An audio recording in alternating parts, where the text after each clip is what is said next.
Personal nga gitunol sa tibuok pwersa sa Rmn Cebu, DYHP ug IFM ang kapin 200,000 pesos nga tabang pinansyal alang sa 21 ka pamilya sa Davao Region nga namatayan ug mahal sa kinabuhi tungod sa magnitude 7.8 nga linog ngadto June 8, 2026. Nanguna si Radyoman Attorney Rufil Banyok sa pagtunol sa maong cash assistance nga gikan sab sa mga tigpaminaw sa Rmn sa Cebu.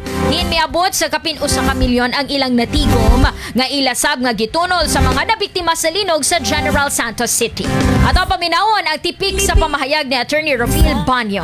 Di man balik sa ilang kinabuhi taon sa mga namatayan sa linog, pero at least magkatabang-tabang ni nga mugan-gaan ang ilang ipasaan taon, no, nga kanana ang kaguol, no, aron nga mo padayon sila sa dunay paglaaw, padayon sila sa ilang pagpanginabuhi. Dako sab ang pagpasalamat ni DXDC Rmn Davao Station Manager Zenaida Salas sa malumong kasing-kasing sa mga sugbuanon nga mipaabot sa ilang tabang sa mga nabiktima sa kalamidad. Ato paminawon ang tipik sa pamahayag ni Ma'am Zenaida Salas, DXDC Station Manager.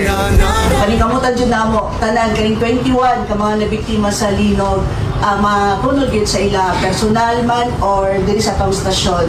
Sa mao na yung tatak Rmn, nandiyan sa kasing-kasing na mo ang pagserbisyo. Katong tinanay yun na serbisyo. Kaya gusto na ako na-surprise sa ila nga murag di yun nato makita ang kahago mga kasama. So mao na ang tatak Rmn.